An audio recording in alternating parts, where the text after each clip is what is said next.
Yeah. Did I tell you the story of this shirt, the birth of this shirt? No, but cold open topic. Let's go. We went to the pop-up here in Chicago. Yeah. They had I remember the a pop-up. Saved by the Bell like restaurant, whatever that restaurant was called. The that they would Max. always hang out. The Max, right. They had a Max pop-up. And so a bunch of us went and we all had shirts made. That's like made there, right? Like they would make. No. We went to a place and had them pressed specifically for here. I thought it was the meal. I thought it was official merch, and I thought that was like a thing they did. This is unofficial merch that we made ourselves. Unofficial is always better. Always better. That's true. Speaking of, head over to secondcitygolf.com. Welcome back, everybody, to another exciting episode of That Range Life. We're here, episode 89. That's Chris McEwen here on his YouTube channel. You can follow me at Chris McEwen, all that stuff, right? I'm Bill Bush, driverangeheroes.com. Chris, it is good to be back with you this evening, sir. How are you? I'm great, man. Thanks for asking. How are you? All right. We haven't really talked very much this week. No, you were kind of incommunicado, and I don't reach out and talk to anybody ever. Yeah, so. you used to be better. Once the pandemic hit, you definitely shelled up a bit. Because I've had moments too, like when the old joke we have on the shows of I see which version of Chris McEwen we have today, like that Chris McEwen. Through some spells of that, and I'm like, man, I used to just randomly hear from him a lot more, but.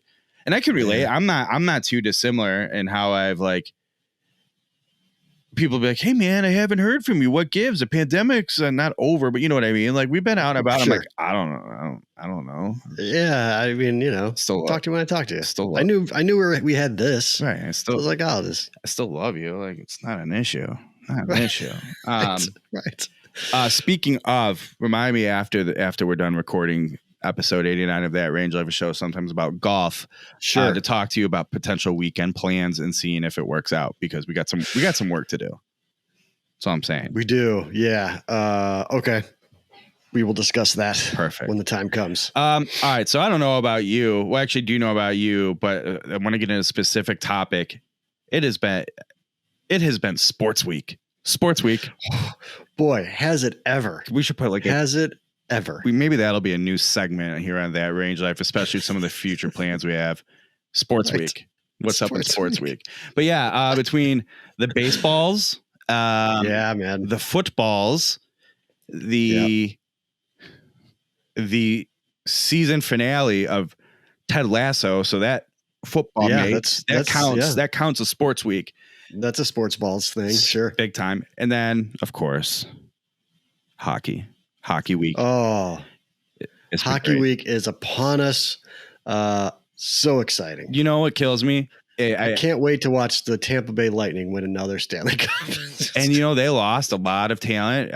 The Chicago Blackhawks being a benefactor, picking up Tyler Johnson, sure. Nice little pickup. But they had to deal with salary cap, and they cheated. Shut up. But rebuilding that team again, they could do it. And you know what? If they do, I'm okay with it. It'd be cool. Not many times you get to see a team win 3 in a row, especially in the modern era. Man. So that'd be something. Yeah. But I'm excited for it. I have a sense of, I don't know about you, but I have a sense of optimism about our Blackhawks. The surprise turnaround this year. Okay. Let me ask you. Well, we did not. When we talked off the ice stuff, off the ice. Right? We're gonna put that to the aside because that could change everything. We should preface whatever you're going to say though. When we last spoke about this months ago, aside from some acquisitions, some retirements, whatever, we're not hopeful for this 2021-22 hockey season. No, and I don't expect like any sort of deep playoff run by this team by any means, but I do think they'll make the playoffs. There's a lot. I mean, they're in a very, very tough division. Very tough division. Yeah. But I do think once everyone gets healthy, they've got some injuries already starting the year, but, they've got the best goalie in the league. I was quite literally, which will help. Quite literally. He won the Vezina Trophy last season. Right. Yes. Right. And, the defense, I think the defense is just going to be just so much better, so much faster, Yep. a little more offensive in a lot of cases. I don't know why Ericsson's back on the team, but he would be just for a little while, I think. But still, we vaguely spoke, or not vaguely. God, it's all a blur. It's all a blur. We spoke about Dominic Kubalik last season, and just generally how much of a breath of fresh air and surprise he has been, and these guys kind of seemingly coming out of nowhere. And I texted you, and you never texted back, by the way, because that speaks to that shell discussion earlier. Right. There's something about they're not good players, right? They're third and fourth liners who, I'm not telling you this is like 2010 third and fourth liners, but they're surprisingly good. And some, clicking. Don't get me wrong. They start running into buzzsaws like, I don't know, Washington Capitals, New York Rangers, Tampa Bay Lightnings, St. Louis Blues. Like, it could be a different story, but there's some hope, some promise to be a decent little team. And to the point of Marc-Andre Fleury, Crawford was a good goalie. Crawford, I never felt was and I say this like as someone playing with goalies like this growing up, both directions in between. Crawford was never the fine physics superhero stealing games. He didn't have the mobility that Fleury has and the acrobatics. Fleury will not only steal you a game and win you some, he can steal you a series. He did it with Pittsburgh and he has Cups. Right. So and everyone's like, oh, he's old. I'm like, he won the Vezina last year. He's fine. So at the least, you get 50 games out of him. Like, that's a huge win, man. That's killer. Go YouTube like Marc-Andre Fleury pranks or killer locker room guy. So oh really? I didn't know that. Oh, one of the best. And I'm hoping his spirits stay high here in Chicago. At the least, he will be entertaining to watch. So I don't know. I can't speak for you, but I don't even care about the Blackhawks or like really. I need just hockey's back. Watching, my YouTube feeds like insert two teams here highlights, and they're like 10-minute videos for the whole game. I'm watching it. Just every team. Hockey's so good, and I've already forgot the guy's name, but the guy playing goalie in Pittsburgh. The other night they had like a 9-round shootout against the Sabres. Sick as gear setup I've seen in a goalie in a long time. But I don't know. I'm so happy hockey's back. So happy. Me too. And on top of that, I totally forgot there was even a PGA event this weekend. And historically, right, Shriners was in Vegas is was like one of the 3 fall events, and that was it. There wasn't much golf. It wasn't every weekend. European tour wasn't as big, so it's like the Shriners. You tuned in for it, right?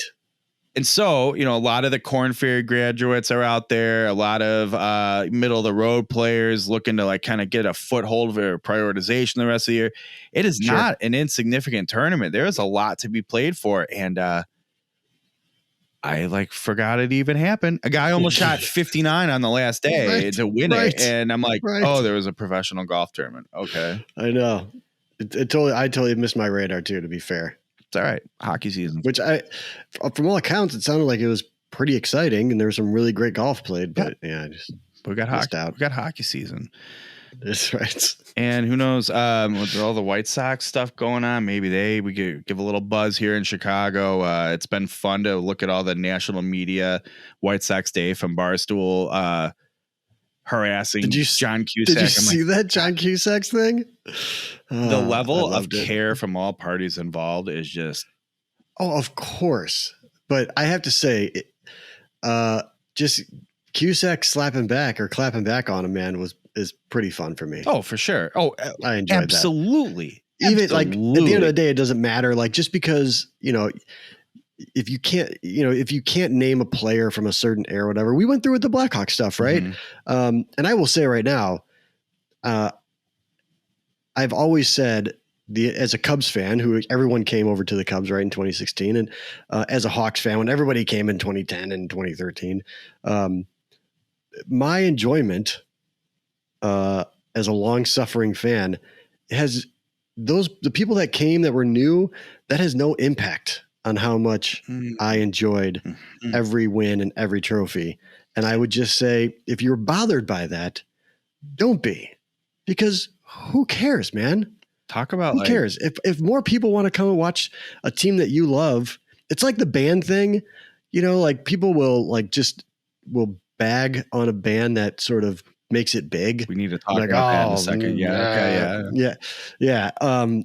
That's just I had so many arguments as a young man about that. I'm going to say you pretend that, and then let's be honest. There's a lot of the Chris McEwen. Okay.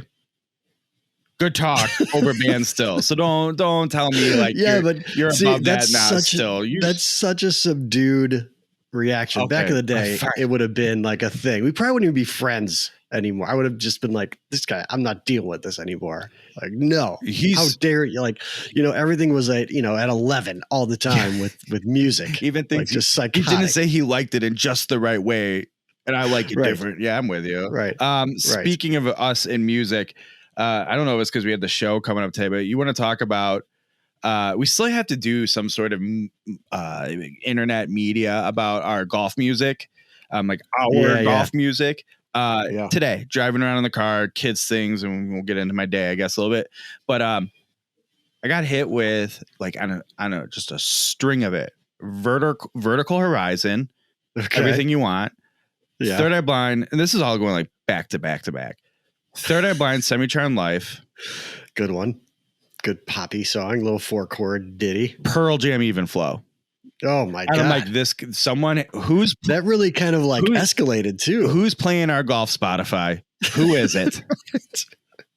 And I just texted you the other day. We had New Radicals. It's like, it's just, I mean, and I'm like, this is must have. When Chris and I golf, this is what we listen to. And it was like, just shut up and drive. Okay. My mistake. It's awesome.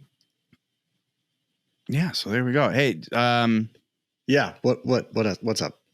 I thought of this and I wrote it on the notes. Do you remember when Adam Unfiltered was all like, guys, do you play one shot golf?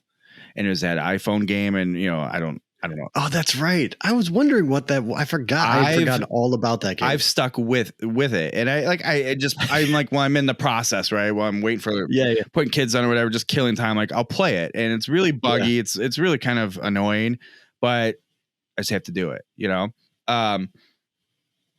So we've been playing. I don't know if Adam still does, but we've been playing that game now for like 6 months. I don't think you even got into it. And well, I wanted to be able to play against you guys or like with you guys. Right. Like it would be cool if you were able to join a match and like play. So the way it works is they have different courses set up, 5 holes, and they're kind of like amusement parky mini golf. And you it's almost like those robot live crane games, or claw games, right? Where you can connect and actually play real ones. Same thing. Like it's a thing that like swings the golf club for you, hits a real ball, and you have to make these shots.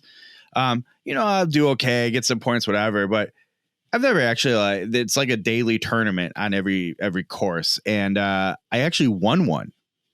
Tons of people play these things. I actually won the first out of hundreds of people. And I told AUF, I'm like, when this happens, I could quit the game. And I don't mean the phone game. I mean, like, I could quit golf. So I don't know if there's any gear of mine you like would always think, oh, I kind of like that putter or whatever that I have. Come on over. I'm done. I'm retiring. I'll still do to have my way with the museum. Yeah, I'll still do the show, talk about stuff, because the way I see it, like, I'm just a retired, athlete now. Right. But former golfer. I won one of them, and I got 1.8. I never played that one. The one shot golf. The one shot golf I've never played. I played the other one, the 8-bit golf or whatever. Yeah, that one was good too. We played that one for a while. But the one shot golf, that's like like you said, it's a live thing. Yeah, don't worry. Right? You're controlling a robot or something? Yeah, and half the time, like, the connectivity doesn't work anyway, and you're like, great, I'm glad I just spent my play on this, and don't do it. It's really not that great, but I'm not going. It's in the OCD, like, addiction. I just something to fidget with on the phone, you know what I mean? Right. Speaking of driving around, and with a lot of time with the family, we're recording this here on I don't get the name right ever, but a federal holiday here. And so the kids didn't have school. I took the day off work. Weather was poor, but we've had on the books for about a week and change. We're going to play 9 holes of golf. Okay. Golf. Shout out Michael Breed. With my wife, my two children, and my dad. So we were going to play 9 holes. So we go, first 3 holes, not too bad. It's like cloudy and a little windy. And we got a little drizzle like on the 4th hole, maybe into the 3rd, 4th hole. Okay. And it was raining. We're like, well, let's just play the 6th hole. We have to go back that way toward the clubhouse anyway, but then it just stops. So we get 7, 8 in with no rain. And on the tee box at 9 starts picking up a little bit. And basically I hit my drive because we're playing the back tees. My dad steps up to hit his, and my wife's like, I'm done. I'm done. I said, that's fine. And they're like, well, we're on the 9th hole. What difference does it make? Let's just finish it. And my dad, it's not pouring. My dad picks his ball up, and he's got the 2 rugrats in his cart. And he's like, your dad thinks he's going to finish this hole. He's done. So I hit my 2nd shot. It's just wet, gross, whatever. Ends up in a bunker. And I'm like, okay, no problem. It is what it is. I'll slap one out of there. And then the club doesn't even get close to even like slapping the sand, and just like perfectly clean contact over the green. I go, all right, we're done here. But just torrential downpour. But as far as I was going to say, it rained hard. We got the 9 holes in though. And here's what killed me. At one point, we're like, we just played 5 holes in an hour with a 5-year-old, a 9-year-old who aren't golfers. My wife, who has played it before, but like she's functional, but by no means a high performing golfer. Couple real bogeys, which were very impressive. I was proud of her. That's fun. And then my dad had knee replacement surgery this year. And this was like his first time on it. He's been to the range a handful of times, but like his first time out on the course. We played 5 holes in an hour. It's like, this is pretty good. This is the best. And I think we were done. That's pretty good. We were done. I mean, admittedly, like we were ushering the children around, but of course we were done in like an hour and 35 minutes. I was so proud of us. That's and that nice job. Didn't feel like Bush family. Didn't feel like cheated. Well, and here's the thing. I didn't feel like we were cheating our social time or anything like that, or there's no one on the course. It wasn't an issue, but with a 9-year-old and a 5-year-old, the attention spans, and I think that's rough, like where I say to you, like I've noticed where I can be at the course and enjoy myself on the course for more than 4 hours, but my playing is capped at 4 hours. Right. Sure, there's something to the attention span, whatever. They definitely have that in certain sense. Like they only have so much time where they're at their absolute chaos engineers here on the golf course. So right. Did your daughter enjoy it again? I know last time you guys went out, she was like kind of into it, but did that carry over into this round? There may or may not have been a golf cart incident. I'll just say that, but no harm, no foul. And I would say not as much as the first time, because I think the problem was she did enjoy herself. She knew what to expect this time. And in a way, no pun intended, speaking of golf cart incidents, thought she was in a driver's seat of some sort, and she would dictate how this experience was going to be for all 5 of us. Overall, I think she would do it again, and so would everybody else involved. But I said to my dad, because my kids were like, no, we want to ride in dad's cart. And then as soon as we get the carts, they're like, I'm going to go with grandpa. So he was stuck with both of them the whole time. And I said something to him like, hey, don't worry, I won't make you do that too often. He's like, no, I think I could do a few more rounds like that before I'd be like, all right, listen, we need to fix our behavior a little bit. I'm like, all right, it's better than nothing. Right. So yeah, we play 9 holes today, and that that's awesome, man. I knew what I signed up for in terms of it's mid-October in the Chicagoland area and super windy. It's a 27-hole complex. The money and priority and effort goes into the 18-hole course, while the 9-hole course is good. It's okay, in terms of maintenance. Yeah, whatever. I feel like that's what the 9 hole is for. Right. Let the fam out there. it's not fair to criticize it, but it isn't great. But I will. It made me realize this, and I was thinking about playing dubs last week and how it was pretty, like, the greens were weirdly like trash, but surprisingly rolled well. They did, yeah. I feel like with the golf year we've had and some of the like little gems that we end up playing that aren't necessarily notorious for being good courses, but the greens will be like actually pretty good. Whatever. I think of it's like Crystal Tree or whatever the Langford is out in Algonquin or whatever. Yeah. And you're like, this was a $47 round of golf, and these are just immaculate, beautiful greens, stuff like that. Sure. So we've been spoiled this year, I think, with these good greens.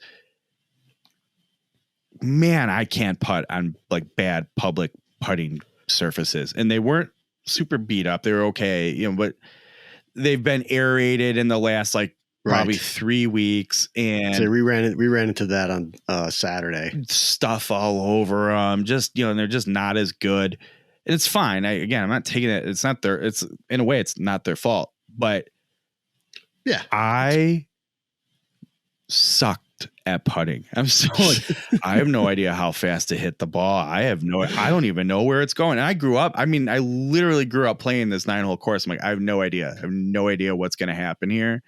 Yeah. And I look just as bad as my 9-year-old daughter rolling putt. You know who's got some sneaky good greens? And I know it's a ways for you. And I've wanted you guys to come out. But like Glenview Park, has some really, really good greens, and it's a $50 ride or like a $40 walk, whatever it is. It's low key course. Wilmette is another one that has it's usually kind of like Wilmette, is a swamp. It's built on a swamp. So like today it rained. Like you can't play that course unless you want right the entire time, but like their greens are always in such great shape. Those are a couple sneaky ones. Who putted really, really well on Saturday? Our pal, Mr. Unfiltered. The perpetual worst putter in the world. I always have a problem, even though he made a change. He made a change late in the season, and it seems to have taken.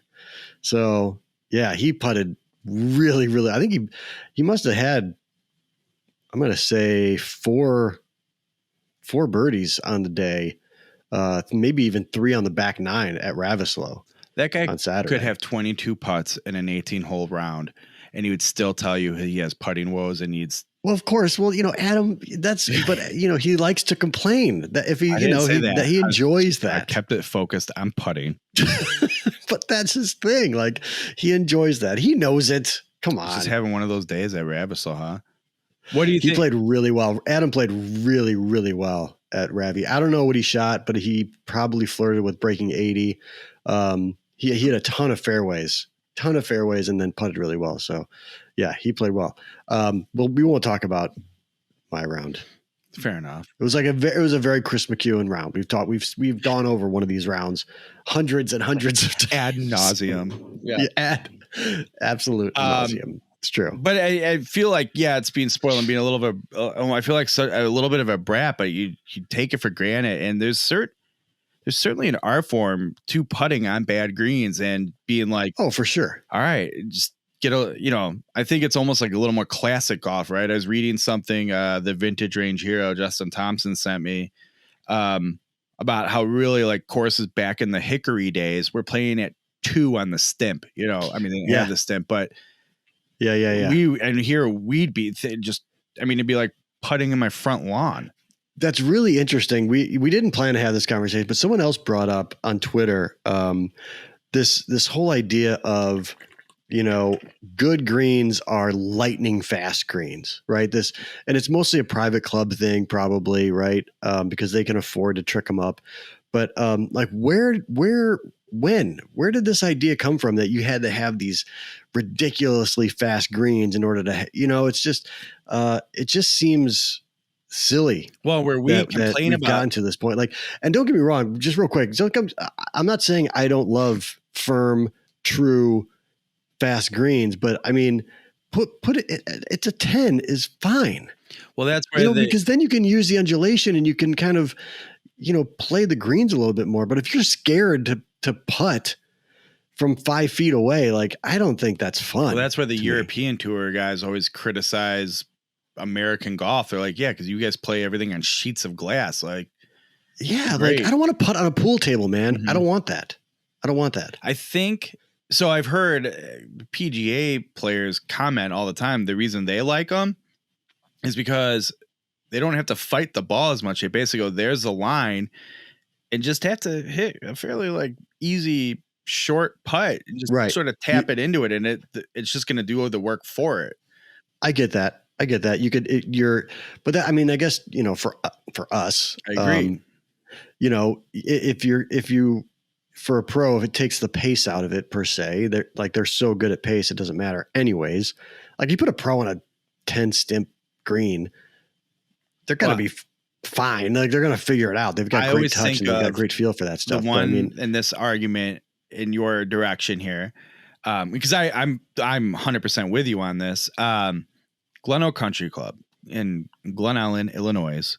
Grew up nearby it. It's just, I was not the Glen Oak kids, but I knew Glen Oak kids, and I didn't play until like later in life, but I've seen enough good players there who, this is where I get into, let me go back. This is where I get into, I've played a lot of big courses. I'm a big time golf guy. Well, I was about to drop a bunch of names, but I'll wait. So go ahead. But like, to that point, I mean, even like Pinehurst #2, I don't mean that like I'm bragging. Anybody can pay a ton of money and play that course.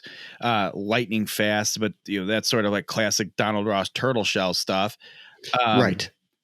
But having played some like pretty big time courses known for fast greens, and then going over to Glen Oak and being like, you don't have those courses and you don't have those memberships and the pedigree. I'm not saying your greens aren't nice and your course isn't nice and your conditioning is great, but these greens are the fastest, most difficult to putt on. And you like, oh, well, our competitive members, it's like, I've played with enough other members here, and I'm not seeing anyone who's like, well, I'm a member here, so I have these greens dialed in. Like, no one putts well on them, and they're virtually impossible. Like, what point are you proving? So anybody who comes here goes, whoa, the fastest greens in the Chicagoland area. But that's the thing, right? I mean, and to me, if I'm a member of a club and my course's claim to fame is that the greens are really fast, your golf course kind of sucks. Right. I always love, I mean, come on. Like, think about the places we've got to play this year that I've got to play. I mean, we've played some really great places.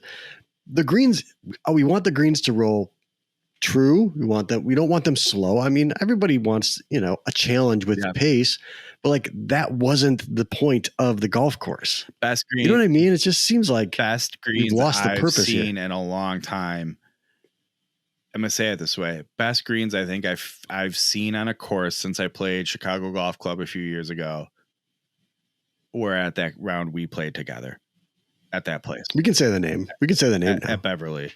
Yeah, they were. Yeah. They had speed, like they were fast and firm, but it was like appropriate. They played true. They had great. Great contour and definition. They were very difficult and very fun. Even like, they were a blast. And think of the goofy wedge shots. I remember there's one.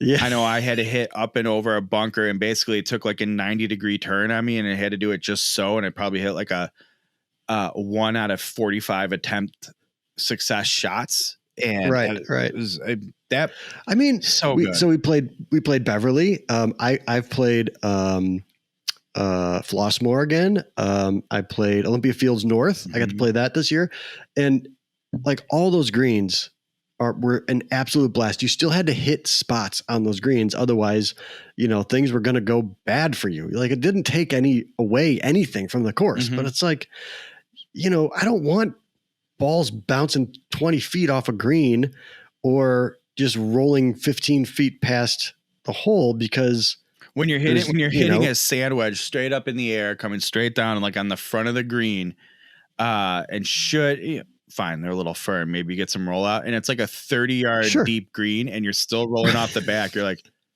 Okay. Cool. Yeah, I guess that's a good way to put it.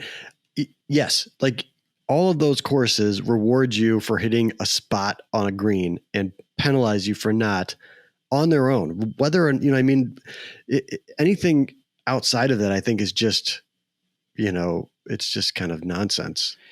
But anyways, even though I plan on talking about the art form of putting on bad greens and being spoiled, I did not think this was the rabbit hole we were going down. But I didn't either. But it's a fun conversation because just so happens it was on top of mind anyway, so it worked out well. I, for one, yeah, and I know we're gonna get some, I'm sure some blowback from that in some way, shape, or form. If social media is any, like some guys just, that's how they sort of, I don't know. That's how they measure themselves as golfers, or it's like when you know that guy belongs to some cool club and their course is sweet. Maybe you get to play it a few times. Like, this place is cool, and they're like, "Hey, we have a annual tournament we do, like your Ryder Cup, or we have this outing or that outing," and they show up. It's at like, Bridges of Poplar Creek and Hoffman Estates, and I mean, you want to talk about like we are talking about like putting on bad greens, but I mean like.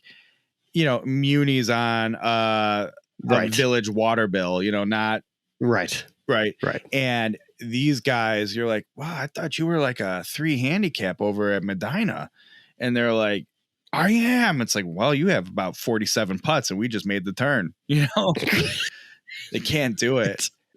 Right. I don't get how that, I don't understand how that became this, a measuring stick for a good golf course. When you think of what Varden, the fastest greens you've ever played. Varden and Hogan were putting on, and Tommy Armour, you know what I mean?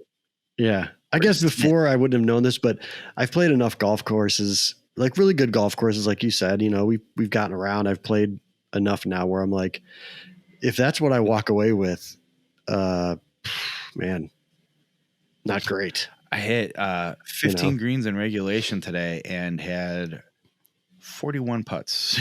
Right.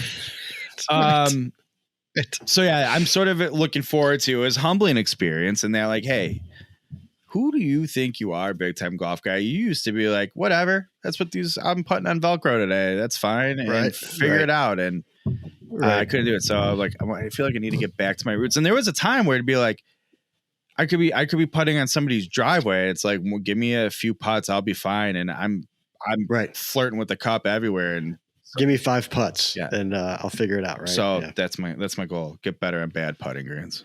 Hey, I had I wanted to do a we haven't done this in a while, and in the news segment. Do you still want to do that? We're half hour in already, but I found the story and I thought it was very apropos. Fire away. Considering what happened. Okay, hold on. Let me grab the story. We'll do the in the news thing maybe. All right, here we go. This is a byline out of Hingham, Massachusetts. Hingham. WLNE. Here's the story. Great Howard Stern reference there, by the way. A groundskeeper came to a squirrel's rescue earlier this week after the squirrel took a golf ball to the head. This is real. This is a real story. That's a real story. The squirrel was hit by the golf ball while in a tree. Of course, it was in a tree. So you're safe. It wasn't you, Bill. The squirrel was in a tree. Okay. So you're clear. The squirrel was hit by a golf ball while in a tree near hole 5 of the South Shore Country Club's golf course, according to a Facebook post by New England Wildlife Center. After being struck, the squirrel fell from the tree and was luckily rescued by a nearby groundskeeper. The groundskeeper brought the squirrel to the New England Wildlife Center in Weymouth for treatment. The Wildlife Center treated the squirrel to decrease the inflammation in its brain. But it does have a happy ending. The squirrel is doing much better and is expected to make a full recovery. Yes. So there you have it, folks. That's our in the news. Squirrel takes a golf ball to the head that was in a tree. They literally but was rescued and saved by a groundskeeper. They literally have brains the size of peanuts, and Imagine that thing swelling. I mean, it's a golf ball to a squirrel's head's got to be what, this big? Or one, at Like least, how- or 1 to 1. Like it's huge. Yeah. I mean, it's bigger than that. I mean, a squirrel's head is like this. One way to It's a find little out. tiny thing. We got to get a squirrel, or at least. Listen, I live by the woods here, so there's a lot. They end up in the road a lot. I'll just say that. If I see a good specimen, I'll grab it for us. Just get one of the, I just need a measurement. We just need a measurement. I just go lay That's it. that squirrel with its eyes bulging out on the road. I just go put a golf ball next to it, take it. I'm on it. It's got morbid quick. It was such a happy story that the squirrel recovered thanks to a groundskeeper. Look at that guy. What a hero. How about it, man? Good for that groundskeeper. Him or her, we don't know. Them. But that, ladies and gentlemen, was in the news. That's in the news. Great news. I like that. Yeah. Good news. I like that story. We need more of that on this show. Right. All right, man. I feel like we've covered it. Gear Talk segments coming up. We're working on it. Yes. Post-show meeting, it sounds like, that I'm not aware of. I've been working hard in the lab. I'm on where'd it go? All right. There's here it is. I'm on shaft number 5 for the old, here, let's try to see. You're going to be able to do it. Did you adjust the focus like I asked you to? I did, with you last show. If you recall, we stayed on. Did you change that? No, unless it reverted back. No, it shouldn't. I can't tell if it goes in. I don't think it is or not. It is. But anyway, the Tour Edge Exotics Pro 721 fairway wood. You're still tweaking that thing. It's like the end of the golf season. Well, yeah, I just got it. But it's funny because I'll have moments of success and think I got it. But here's one of the other problems I had in testing this, which this thing, the review's not up yet, but it's a real sneak peek. It's really good. The problem I ran into, and as you know, I was chasing the woes of the fairway wood and being like, look, at this point, I need something because me and the Exotics EX 220 3 wood I was going to say fell out of love. And I mean, I was deep in love with that club. Yeah. Well, I'm happy to tell everybody through this pursuit, me and the 220 are back. We're back.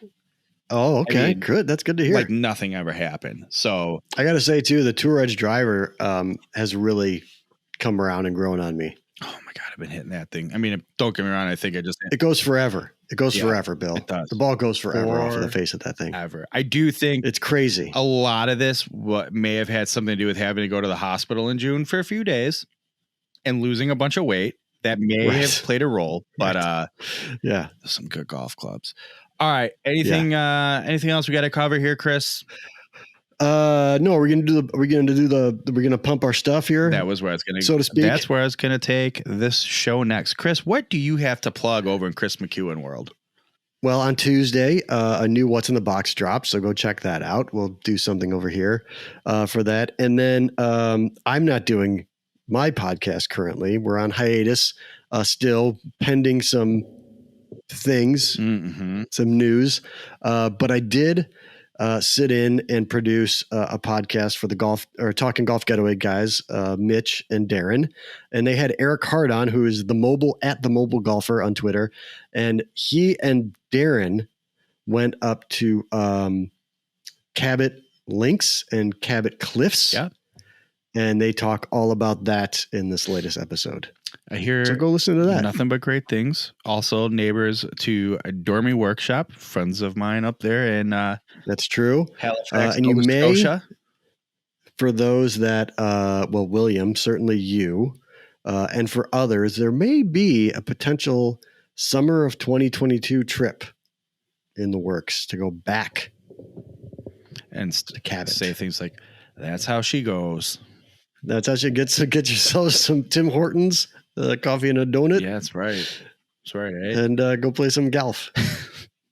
What do you got going on at the webs on the website? Big exciting review at driverangeheroes.com this past Monday. The Callaway Epic Super Hybrid. If you subscribe to Chris McEwen's YouTube channel here, you may have seen the unboxing, which got 2 thumbs down, which I love on so many levels. I gotta say, I don't want anyone to do thumbs down, but when I see them, I'm like, oh yeah, I don't know why I get a pleasure out of it, because it's not. I know. Someone the other day, last night, someone late at night, I was up late and I got the notification that someone left a comment about a sub 70 video I did. It was I did a 5 club challenge. Yeah, I remember that. A couple of years ago, right? 2 years ago, maybe, whatever. And the comment was, the music really turned me off. Got it. All right, man, I'll do better next time. I don't know. So that's, I think, what got me with the 2 thumbs down on it. Like, one, I do think people tend to think unboxing videos are going to have more like, this is what I think of the golf club. I guess, yeah. We have to remind everybody, these are one takes, because you can only open the box for the first time and have a first impression one time. That same day I made that video.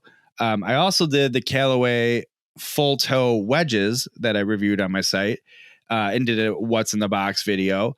But as a second video, I definitely lost my steam. It wasn't good, and we can't redo it. So it'll never see the light of day. So if you think we're going to review our experiences with the club in an unboxing video, it's not going to be there. So just like, I'm not telling you, I want you to keep watching them, but if they deserve a thumbs down, give them a thumbs down. It's fine.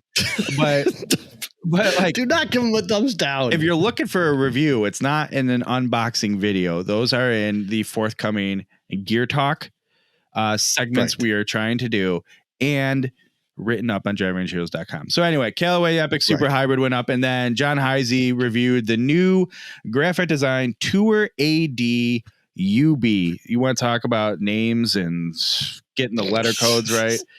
There's another brand, but he had some interesting things to say. Good looking golf shaft. I'm not a big proponent of I love when people are like, I have a black and green driver, so I'm looking for a black and green golf shaft. I'm like, it's not how it works.